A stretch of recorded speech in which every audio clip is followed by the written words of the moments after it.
So in my view, given that the racial wealth gap is extreme, racism on the job is extreme, and all this is very, very painful, then I believe that you have to be equally extreme when it comes to preparing for what's ahead.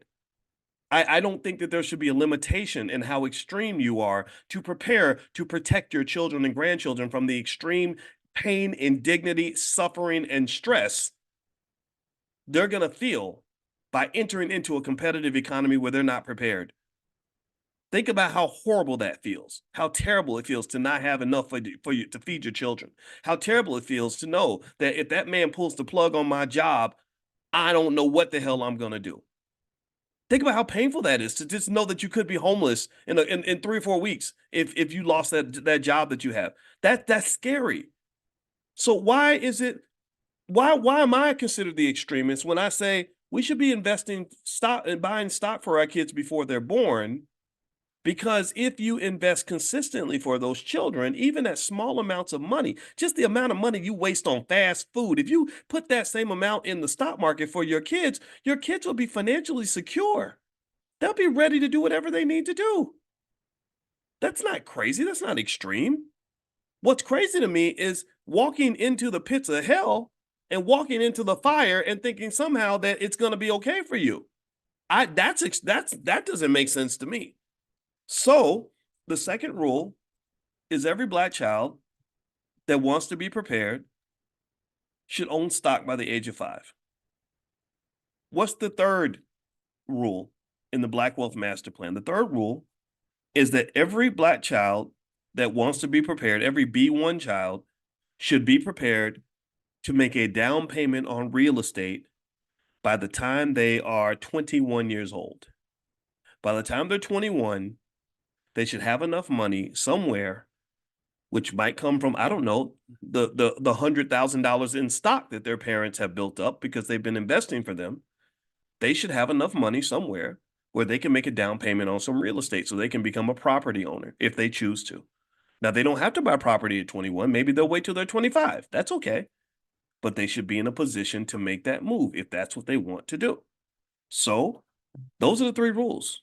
Really simple. And where do these 3 rules come from? It comes from the fact that the people that survive and thrive in this economy tend to be people who do 3 things: people who own businesses, people who own stock, and people who own real estate. The people who get killed in the economy are the people who work for the business owners, the employees, the consumers who buy products from the companies where the stockholders make money. When you go see Black Panther and you spend all your money going to see Black Panther, the Disney shareholders get richer. And then the third group is people who rent from the landlords.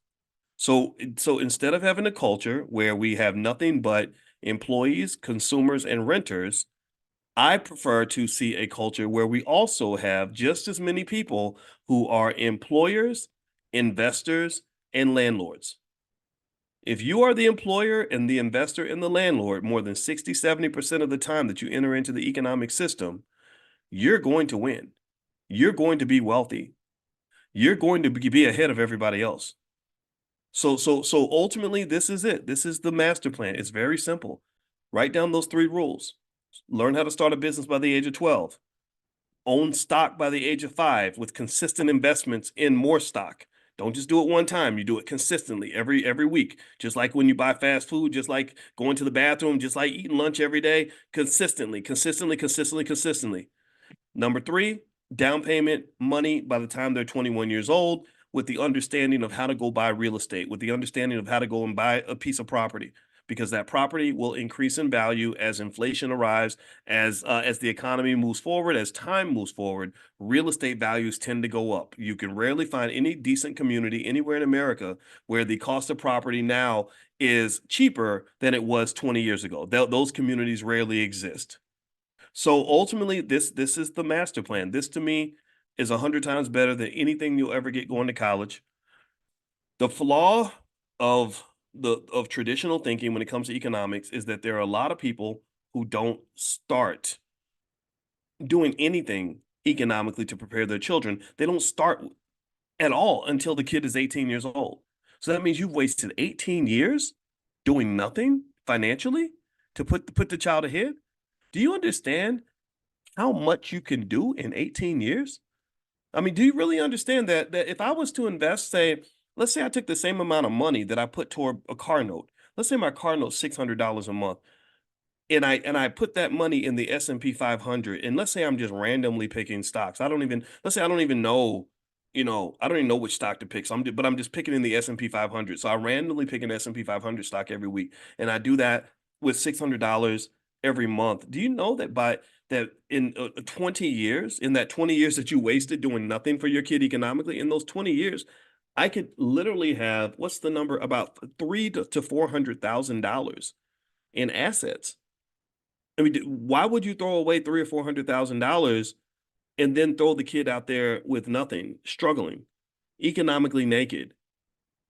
It did capitalism. Capitalism is very it's a tough system. It provides a lot of opportunities, but it's very much survival of the fittest.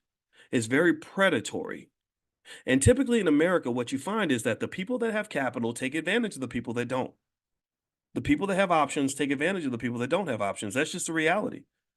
So put your child in a good position. We're not doing that with our kids no more. So this is the Black Wealth Master Plan. I'm going to repeat this 1,000 times, so just get ready, because I believe repetition is the way to sink something into the culture and make it real.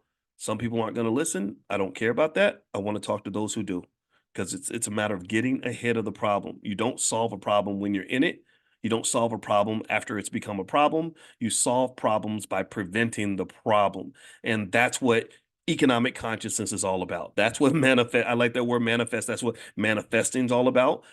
Economic consciousness pretty much comes down to seeing far ahead. Remember, the example I gave you was if you're in a car and versus being in an airplane. If I'm in an airplane, I can see 100 miles down the road. If I'm in the car, I only see the car right in front of me. A lot of us live in that two-dimensional space where all we can see is next weekend or next week or Drake and Kendrick Lamar or whatever's happening in the world right now.